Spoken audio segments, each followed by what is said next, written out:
Ada nggak proyek menyatukan grup musik kayak gitu yang pengen dilakukan tapi susah nih kayaknya gitu? Anang Krisdayanti kali ya.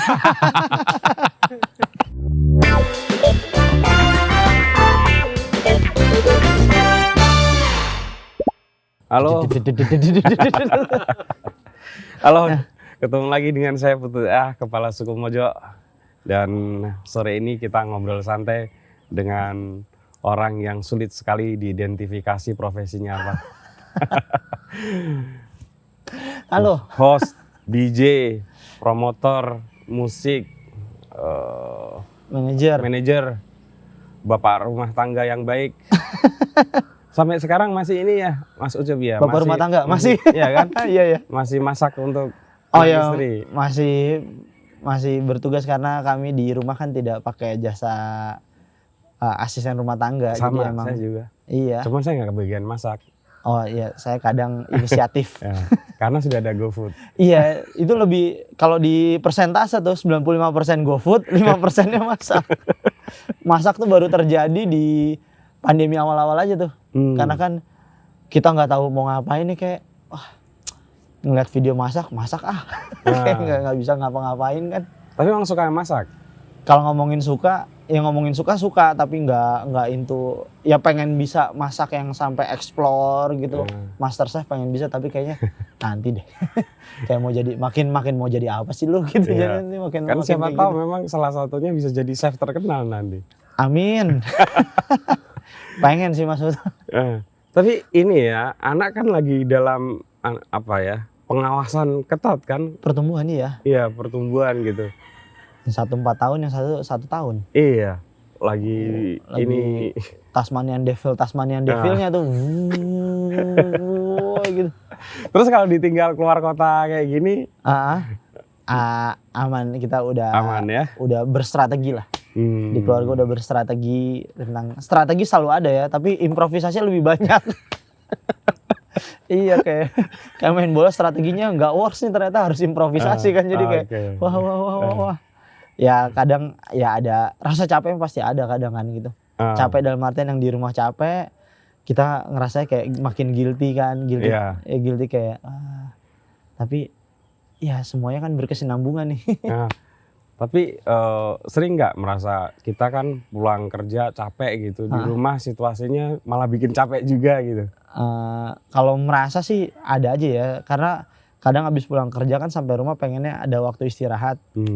Cuman kan itu kan pas kita pulang ke rumah setelah kerja itu malah shift kita kan jadinya kan. Betul. Iya, dan kalau ngomongin capek sih mungkin gak kepikiran ke situ, kayak lebih kayak ya udah nih, udah part gue nih gitu. Kan biasanya ini kalau saya ya, kalau udah capek pulang ke rumah, saatnya kita jagain anak, ya udah pengen aman, ya udah dikasih HP terus kita tidur gitu. Gitu enggak? Aku enggak sih, kayak si anakku keduanya nggak ada yang into ke gadget handphone banget gitu. Jadi mungkin ya mereka lebih main sendiri, kadang ya diputerin tontonan juga gitu. Tapi jarang sambil ditinggal tidur. Bukan jarang, bahkan mungkin nggak pernah. Jadi nungguin, ngawasin gitu? Iya, ngawasin, atau kita sambil selonjoran gitu ngeliat mereka nonton, itu kan bagian dari istirahat juga kan. Kadang kalau emang udah capek banget gitu bilang kayak gue minta tidur sebentar ya gitu, bilang gitu ke istri, baru nanti dia ngedumel. Masih ada waktu untuk nonton bola nggak? Liverpool Dian kan ini? Selalu ada waktu sebenarnya. Harus ada waktu. Tapi sekarang setahun terakhir tuh mulai mikir kayak, wah, Champions League kan selalu malam ya, apalagi bola yang musim lalu tuh banyak game-game malam kan, game malam. Terus kayak apa tidur aja ya, paginya nonton kan udah video on demand semuanya kan, bisa ditonton gamenya tanpa harus ngeliat internet dulu gitu. Cuman kayaknya ada beberapa game yang kayak tidur aja deh. Kayak ya maksudnya udah kayak kalau nonton nih jam 2 jam 3 selesai jam 5, setengah 6-an biasanya tuh anak udah bangun, atau paling lama jam 6 gitu. Wih, mau tidur jam berapa nih? Sakit kuning. mau tidur gara-gara sepak bola kan gitu, gara-gara sepak bola lebih kayak ya udah deh kalau emang ngantuk tidurin aja deh, tapi kalau bangun mau nonton gitu. Kadang suka mangkalnya tuh tidur kurang kan, kadang sampai rumah jam 10 jam 11 tidur sampai baru tidur biasanya jam 12 jam 2 udah bangun kan. Itu zombie gitu kan nonton bola. Nggak ini apa moodnya nggak enak pasti kan, apalagi kalau kalah ya itu. kan nonton bola itu capek-capek, kalau kesebelasannya menang oke lah iya gitu. Apalagi kalau kalah gitu. Apalagi jangan kalah deh, seri aja mangkel. tapi kayaknya oke lah ini Liverpool ya. Semenjak tahun 2014 nggak pernah mau berekspektasi tentang Liverpool, jadi lebih gitu? kayak dah lus aja deh, ya jalanin aja deh gitu, karena takut disakitin sama ekspektasi.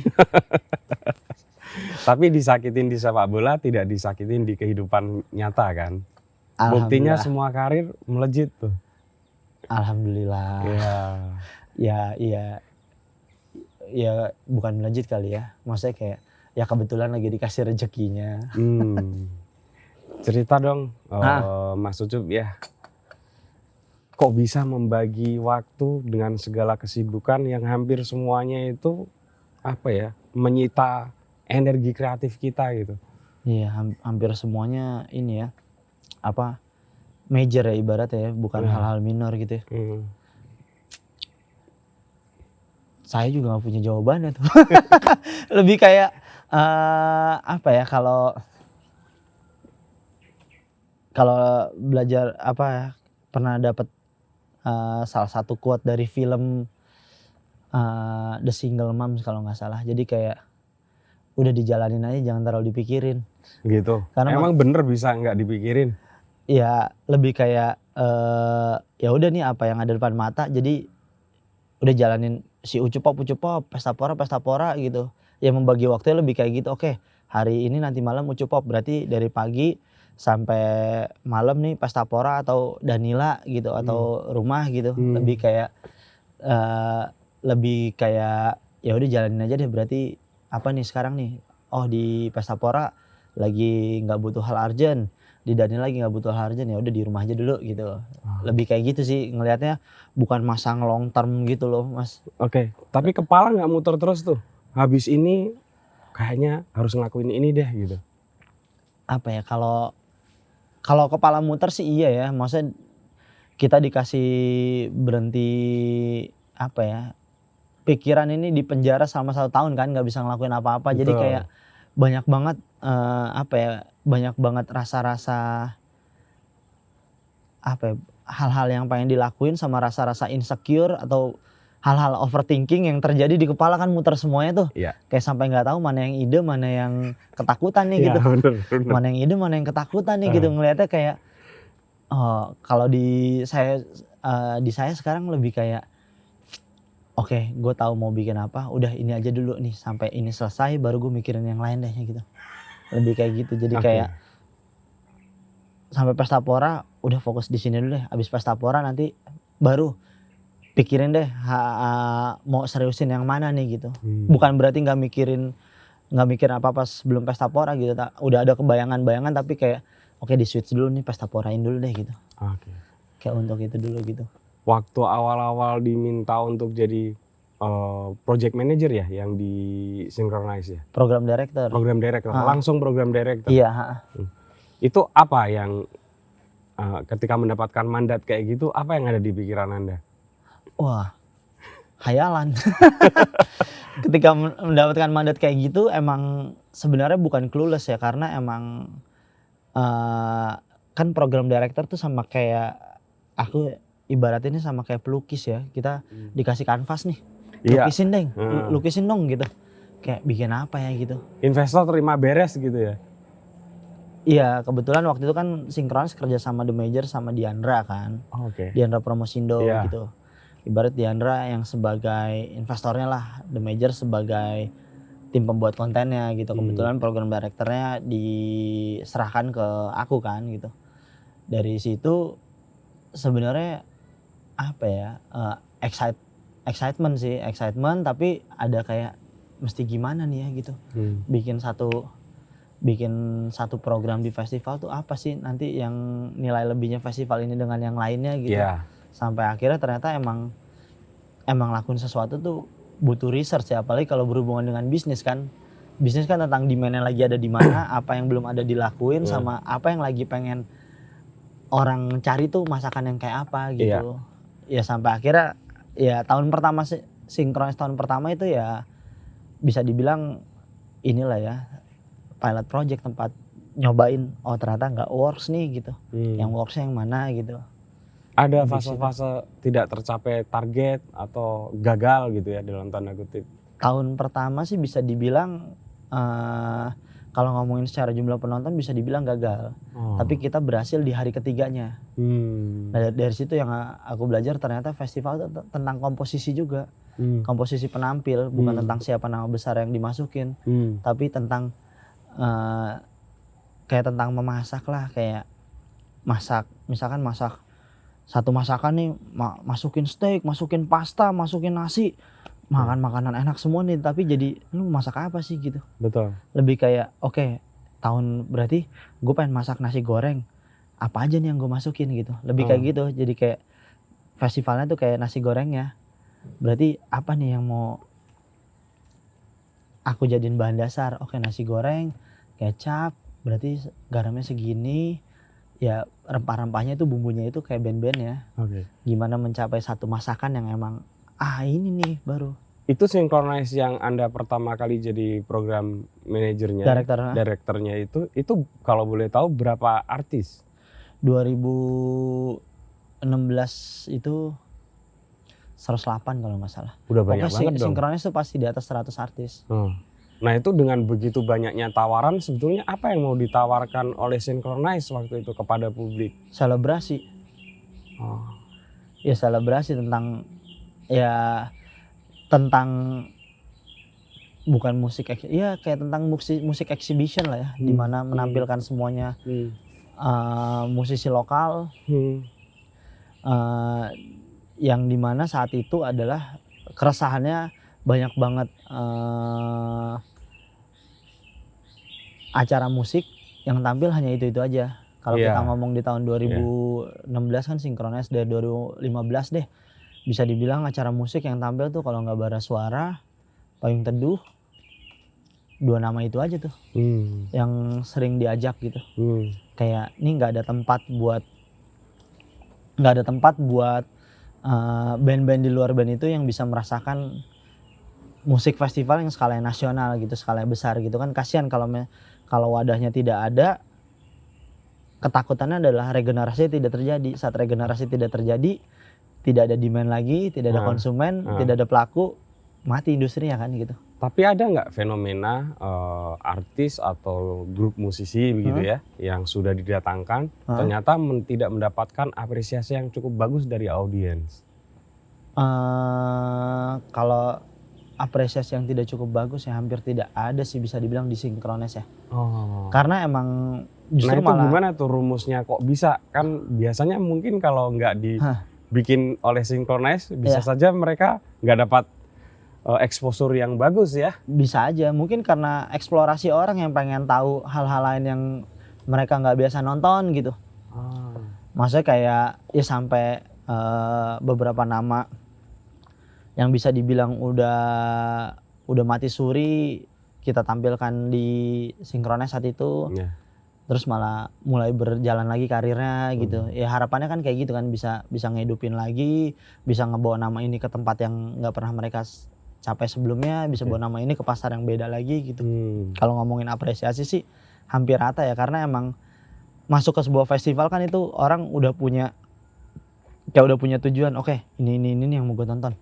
Ini nama bandnya apa ya, lucu ya, coba besok intip dikit gitu. Bahkan di musisinya juga kayak gitu, kayak ada satu gitaris jazz gitu, ini band apa ya seru banget ya gitu. Yang dia tonton saat itu Seringai gitu nih, kayak berarti kan emang informasinya tidak terlalu nyampe. Kalau kita ngomong Seringai kan bisa dibilang nama besar di musik rock lah gitu. Sampai musisi besar jazz ini tidak ngeh dengan keberadaan itu, berarti kan emang tidak ada benang merah sama sekali tentang informasinya kan gitu ya. Itu tujuannya saat itu Synchronize dibikin gitu. Ya, terus nabrakin tokoh-tokoh besar gitu ya, para maestro, musisi maestro gitu, dengan musisi-musisi yang mohon maaf baru meniti karir gitu. Itu ada hambatan nggak? Para musisi-musisi ini merasa tidak percaya diri. Kalau hambatan sih, hambatan tidak ada. Ya rasa percaya diri itu mungkin jadi masalah si musisi karena gugup, segan. Karena kan di festival itu ruang tunggunya kami barengin semuanya. Tidak ada sekat di satu ruang, di lounge barengan semuanya gitu. Dimana mereka bisa ngeliat kayak, wah gila gue satu ruang tunggu sama Rhoma Irama, gue satu ruang tunggu sama Bara Suara gitu, gue satu ruang tunggu ada Danila, ada Yura, ada Raisa, atau tiba-tiba mereka ngeliat ada Marginal di situ gitu.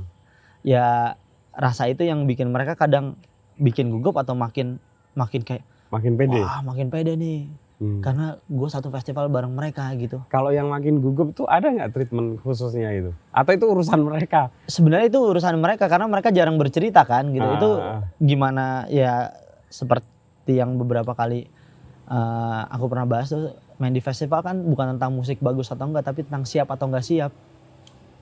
Iya, karena musik bagus kalau mereka sampai di festival yang mereka tidak siap, baik secara pertunjukan, gimana mereka respon ruang, gimana mereka komunikasi sama penonton, gimana mereka respon visual, gimana mereka bercerita dari lagu ke lagu, itu kan bagian dari kesiapan tampil di sebuah festival. Nggak mungkin mereka masuk festival gitu, nah band yang bagus banget nih audionya kita dengerin masuk festival gitu, kayak ya tadi itu lagu pertama dari saya, habis ini lagu kedua dari saya, kayak wah itu kan belum siap gitu, berarti mereka belum melihat medan perangnya gitu. Kayak gitu biasanya ada evaluasi nggak sih? Biasanya di bandnya, biasa di bandnya kayak gitu. Mas Ucup nggak memberi masukan ini di pentas ini kekurangan Anda ini gitu, nggak ya? Enggak sih, karena bukan sebagai juri ya, tapi kalau kebetulan karena kebetulan kan kita ada outputnya video yang kita di-upload sama si The Majors itu. Ya kadang ngeliat di sana, kalau ngeliat ada sesuatu baru coba kontak artis, ya kayak bilang makasih dulu kemarin, terus kayak kemarin sayang tuh ya kalau sebenarnya ini gini. Ya kadang mereka menyadari itu gitu, kadang mereka menyadari itu, atau kalau emang lihat langsung gitu, kadang mereka udah ngeh duluan gitu pas saat mereka ngeliat, misalkan aku nonton di sana, mereka lihat, mereka nyamperin kayak, sorry ya Mas Ucup ya, ini tadi ada ini gitu. Ya kadang suka ada di merekanya juga ngerasa mereka nggak maksimal nih gue nih di sini gitu. Salah satu yang dikenal publik penyuka musik di Indonesia nih, Mas Ucup, adalah Anda ketika menghadirkan biasa si Babang Tampan. Iya. Itu si kaki kuning. Dan sekarang bahkan jadi Anda manajeri ya? Iya, ya jadi lebih ke bantu ngurus dia lah untuk masalah citra dan gimana ke depannya gitu. Ya bisa dibilang manajer juga, tapi lebih kayak udah dilusin aja lah. Susah megang macan. Emang bener susah ya? Enggak, maksudnya kayak bukan susah ya, dia punya kehidupan sendiri juga yang emang udah berjalan gitu dari sebelum ketemu. Jadi emang ya udah nggak membatasin kayak apa-apa harus lewat aku, apa-apa harus lewat aku, enggak, ya emang udah berjalan aja gitu. Tapi di saat itu kan Andika itu lagi dalam situasi yang terpuruk ya? Flop bisa dibilang. Iya. Nah itu kok Anda kepikiran mengajak Andika tampil di Synchronize? Iya. Walaupun sudah pernah diceritakan di beberapa podcast, tolong diceritain lagi dong. Kok kepikiran gitu? Ini barang udah, mungkin orang mikir udah selesai lah ini. Iya. Gitu. Lebih ke ini sih sebenarnya, selain guilty pleasure tuh lebih kayak mau coba nabrakin apa yang terjadi di industri saat itu kan. Maksudnya kayak musik itu si Andika dan kawan-kawan itu saat itu, Andika Wali, Setia dan Raja tuh mereka besar banget kan, bisa dibilang di era 2007 sampai 13, di mana kita kenyang banget lah dikasih denger lagu mereka tanpa kita minta gitu. Betul. Dan itu kan lagu itu kan satu momen yang menemani tumbuh kembang ada beberapa generasi saat itu gitu, di mana beberapa generasi itu aku pribadi yakin di dalam hatinya, di sudut terdalam hatinya, punya rasa penasaran. Rasa penasaran itu yang mau coba aku fasilitasin saat itu. Ya itu kan alasan yang sama saat kayak ngedatengin Rhoma Irama saat itu. Penasaran dalam artian kayak ini kan sosok besar nih, Andika, Raja gitu yang selalu jadi bulan-bulanan, bahkan jadi ejekan gitu. Jadi ejekan, jadi bulan-bulanan di mana orang selalu mengejek tapi orang nggak pernah lihat show-nya bakal kayak gimana ya gitu. Tapi Anda sendiri waktu dulu menganggap bahwa mereka itu memang grup yang tidak perlu diperhatikan gitu ya? Ya kalau saat itu iya, karena emang secara selera ya, musik tidak gitu. Mendengarkan secara selera gitu, tidak mendengarkan secara selera, tapi ya bahkan tidak terlalu terdoktrin juga sama lagunya gitu. Baru kangen band ada si lagunya itu ya karena Yolanda, karena itu namanya sama kayak nama sepupuku. Jadi kayak ada lagu nama sepupu gua nih gitu. Kayak karena itu ya rasa penasaran itu yang coba difasilitasin, di mana orang kayak wah gila gue bakal nonton Andika nih gitu, gue bakal nonton Raja nih ya. Rasa penasaran itu yang emang selalu jadi apa ya, selalu jadi salah satu dasar untuk aku bikin beberapa festival lah gitu. Rasa-rasa penasaran yang mesti difasilitasin gitu, yang mereka nggak bisa dapetin di mana-mana gitu. Tapi gila ya, saya cerita sedikit soal kangen band. Saya tuh pernah penelitian di salah satu pulau di Sumatera gitu ya. Dan harus menyewa satu mobil dan penelitiannya itu di tempat yang jauh-jauh dengan lalu lintasnya kondisi jalanan yang rusak berat gitu. Selama berhari-hari itu si sopirnya hanya nyetelin kangen band. Presiden soalnya di sana. Jadi dan ketika saya minta bisa nggak diganti gitu supaya nggak terlalu bosen gitu, dia nggak mau. Pokoknya maunya itu. Jadi ya mau nggak mau akhirnya hafal. Bayangin seminggu. Iya. Dengerin itu terus selama berjam-jam di perjalanan gitu kan. Akhirnya berdamai sama diri sendiri kan. Dan akhirnya menikmati. Iya. Berdamai sama diri sendiri yang sebenarnya tidak masalah sebenarnya. Iya nggak masalah. Kalau ditelaah secara konsep lirik sih, setelah aku pribadi dalamin kayak ngehe juga nih Dodi nih bikin lirik-lirik kayak gitu. Ngehe dalam artian dipikirin sama dia, bukan asal keluar gitu. Iya. Tentang cerita, tentang itu. Nah tapi gimana ya orang-orang, katakanlah orang Jakarta Selatan gitu ya. Kok tiba-tiba di satu waktu kemudian bisa menerima kehadiran mereka. Itu menurut Mas Ucup kenapa tuh? Rasa bosan kayaknya. Gitu ya.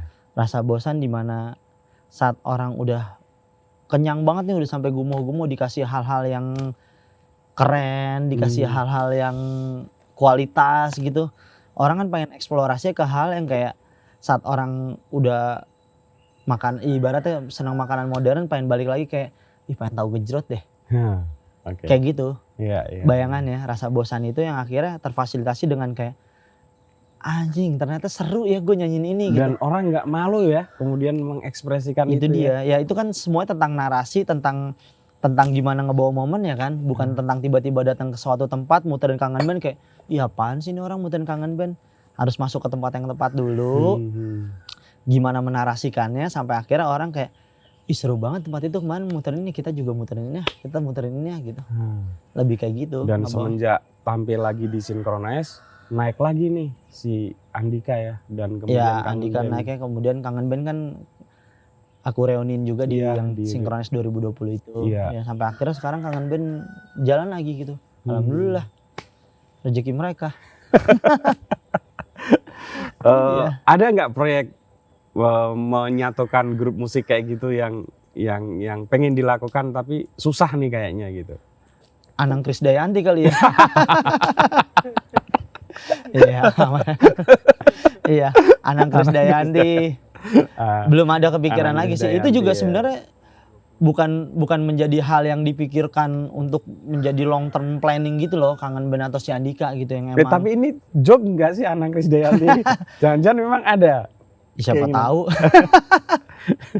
Iya maksudku kayak Andika dan si kangen band itu bukan menjadi hal yang emang aku planningin secara jangka panjang gitu, yang emang enggak ya? Enggak, yang emang Andika pengen bikinnya kayak gini, ya udah bikinin kayak gitu.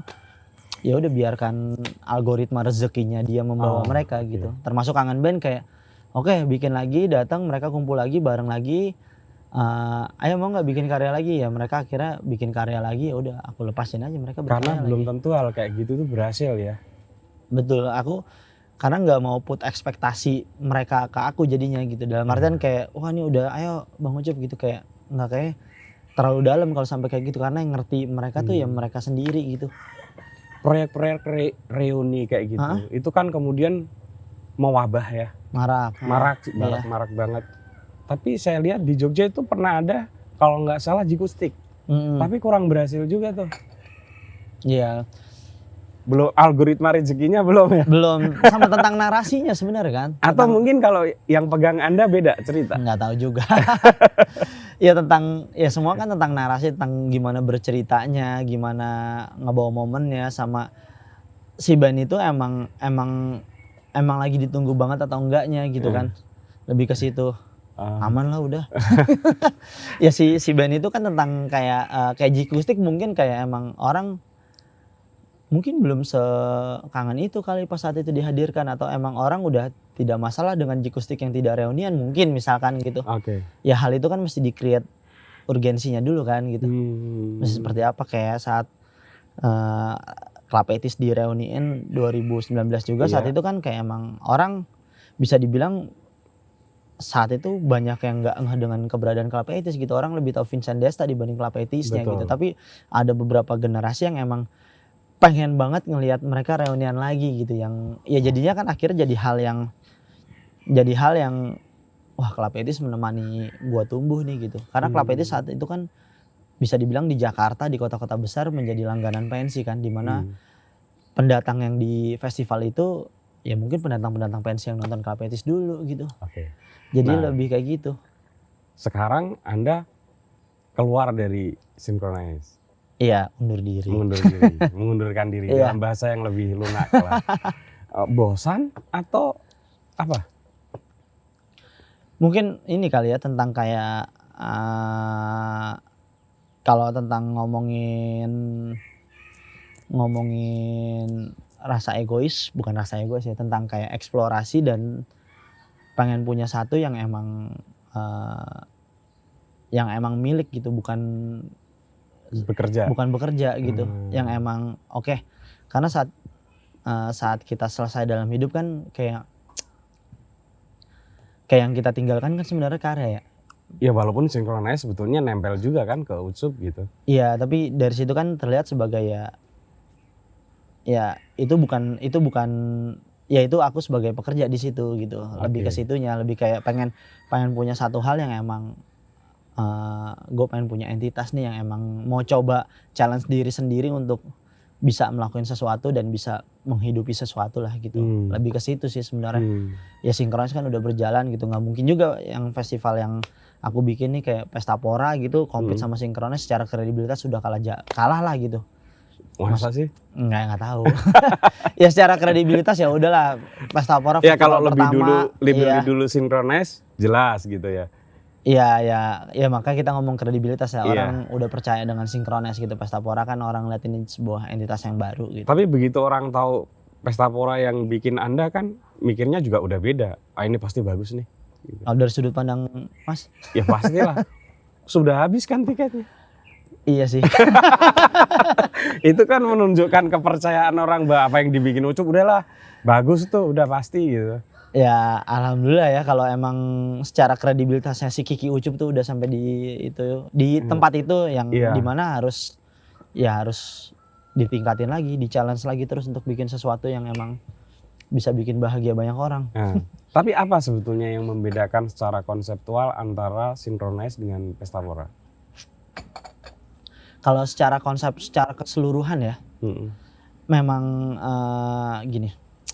Kalau secara kontekstual emang sama, kita menghadirkan banyak band lokal, festival, menampilkan banyak genre di sana, kurang lebih itunya sama gitu. Tapi secara kontekstual mungkin yang paling bisa ngebedain adalah saat kalian ngerasain experience di lapangannya gitu.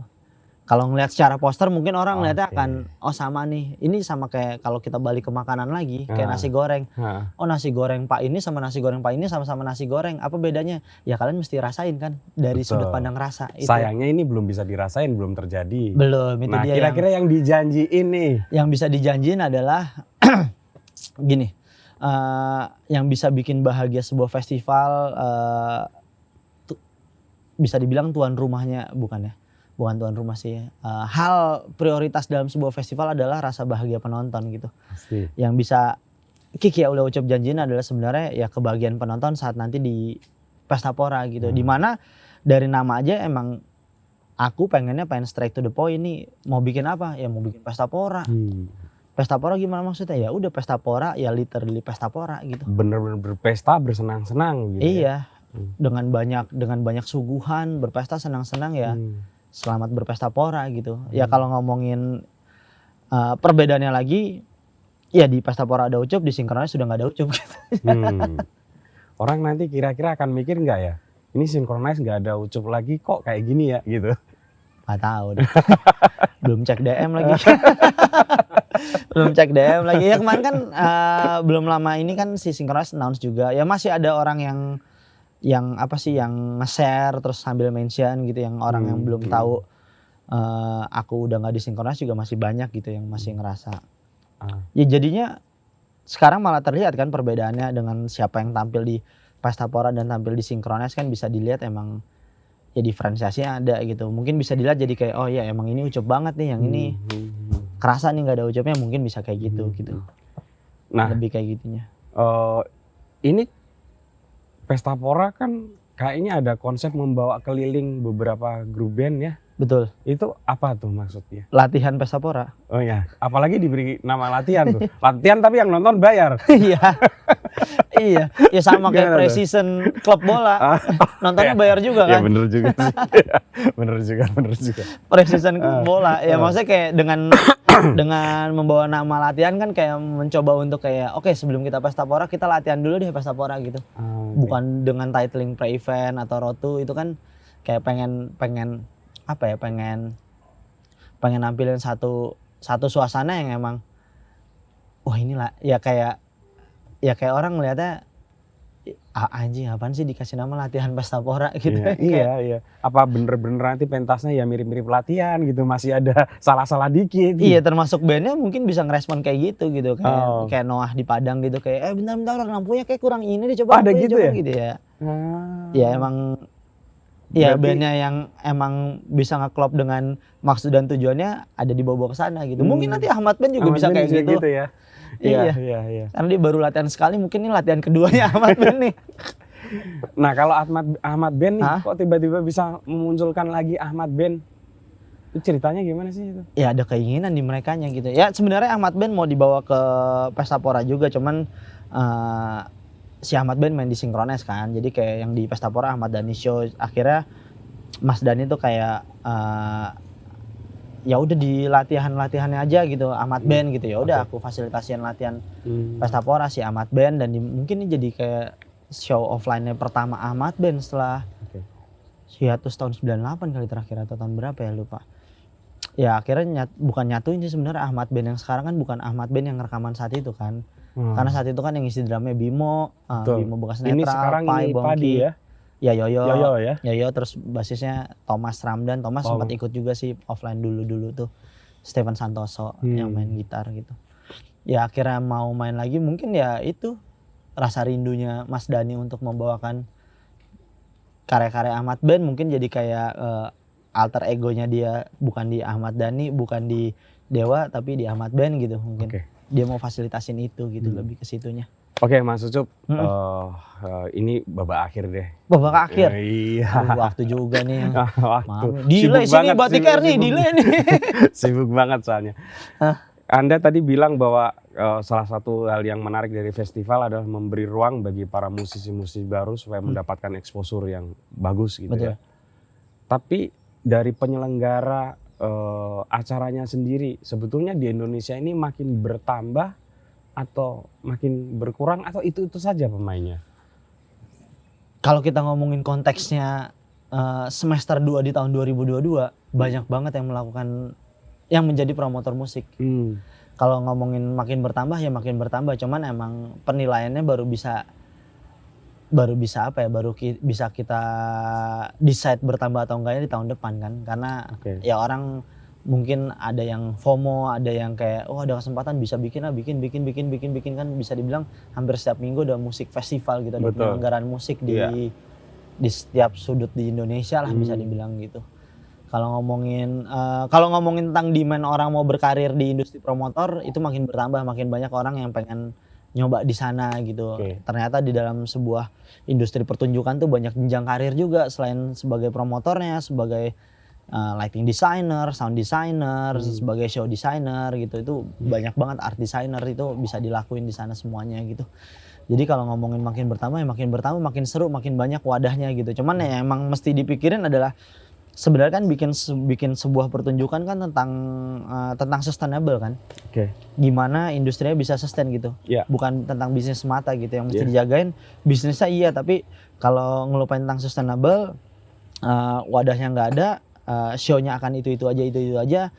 Ya industrinya akan lama-kelamaan akan bosan dengan sendirinya gitu. Ya makanya yang paling penting dari setiap penyelenggaraan sebuah pertunjukan musik adalah sustainable yang dipikirin oleh promotornya, di mana mereka konsistensi memberi ruang untuk kedepannya gitu, bukan sekedar bisnis semata. Kalau untuk Mas Ucup kan bahkan ya dari A ke Z-nya kan sudah ngerti ya. Mungkin bahkan sponsorship ngantri gitu. Amin. Penonton juga nggak perlu lagi, ini udah percaya gitu ya. Organisasi kerjanya juga karena sudah pengalaman lebih dari 10 tahun begitu ya sudah selesai. Nah untuk yang anak-anak muda yang mau meniti karir itu apa yang mesti diperhatikan? Sebenarnya gini, kalau anak muda meniti karir yang pertama adalah tentang cari tahu maunya mereka kemana. Setelah mereka tahu maunya mereka kemana, ya mereka harus research sih tentang apa diferensiasi mereka dengan yang lainnya. Kan kuncinya itu kan. Kalau saat mereka memulai karir, gue pengen bikin Java Jazz gitu. Ya selama-lamanya akan jadi bayang-bayang Java Jazz gitu. Tapi kayak di Indonesia udah ada Java Jazz, udah ada Pasapora, ada Synchronize, ada We The Fest, ada DWP. Apa hal yang belum ada ya gitu. Ngelihat dari sudut itunya. Dimana mereka ya kunci kan tentang kayak identitas dan karakteristiknya ada di mana gitu. Saat semua orang bikin festival sekarang ini akhir 2022 yang dimana keluhan orang line up sama-sama aja, tapi kan orang tetap masuk ke yang punya identitas dan karakteristik dengan line up itu ada di siapa gitu. Yang dicari di situnya. Misalkan siapa yang melakukan itu lebih dulu gitu, lebih ke situnya. Jadi emang kuncinya ya research dan cari tahu kalian maunya apa, create identitas dan karakteristiknya ada di mana gitu. Lama-kelamaan asal kalian percaya dengan konsistensi itu akan berbuah gitu. Tapi bisa nggak sih sekelompok anak muda gitu ya pengen belajar hal kayak gitu langsung kepada Mas Ucup gitu? Bisa banget, karena terbuka banget kok. Beberapa orang datang gitu mau bikin ini bikin itu, ya ngobrol aku dengan senang hati. Karena kan sekarang di beberapa kota kecil itu menarik ya perkembangannya gitu. Sangat banget. Ada dari Bengkulu kemarin ngontak gitu, Mas makasih banyak ya, dia bercerita lah dia akhirnya bisa bikin satu festival, ngundang The Massive sama siapa gitu, acara sukses gitu. Ya secara nggak langsung dia bilang kayak ada beberapa insight dari podcastku yang dia ambil jadi apa ya, jadi benang merah untuk mereka bikin sesuatunya gitu. Kayak terharu juga denger gitu, dan kayak wah seneng banget gitu dengernya.